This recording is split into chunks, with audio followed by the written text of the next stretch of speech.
their nuclear capability, which was one of the great. বারবার হুমকি দিয়েই যাচ্ছেন, তবে ইরানে স্থল অভিযান চালাচ্ছেন না ডোনাল্ড ট্রাম্প। কিন্তু কেন? তিনি কি ভয় পাচ্ছেন? তেহরানের হাতে কি গোপন কোনো ভয়ানক অস্ত্র আছে?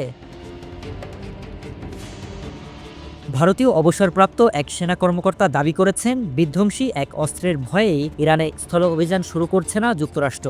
ইরানে এখন গ্রাউন্ড ফোর্স মোতায়েন মানে অনেকটাই খালে নেমে কুমিরের পেটে যাওয়ার মতো। ভূগর্ভস্থ মিসাইলের শহর ছাড়াও তেহরানের কাছে যে বোমা আছে সেটা হয়তো পরমাণু বোমার মতো মুহূর্তেই একটি শহরকে মানচিত্র থেকে নিশ্চিহ্ন করে ফেলবে না, তবে একটি নির্দিষ্ট এলাকাকে মৃত্যুকূপে পরিণত করে দিতে পারে।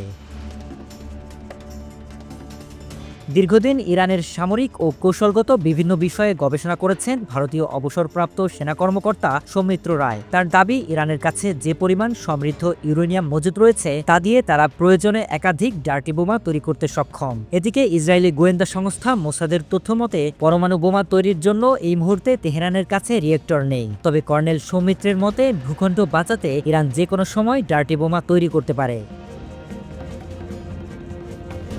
এই ডার্টি বোমা আসলে কি এবং কিভাবে ক্ষতি সাধন করে? সামরিক পরিভাষায় এটি রেডিওলজিক্যাল ডিসপারসাল ডিভাইস RDD নামে পরিচিত।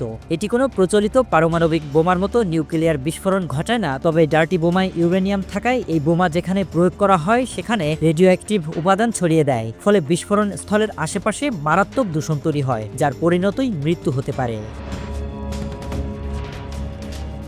বিশেষজ্ঞদের মতে ডার্টি বোমার তাৎক্ষণিক প্রাণহানি তুলনামূলক কম হলেও এর মনস্তাত্ত্বিক ও পরিবেশগত প্রভাব অত্যন্ত ভয়াবহ।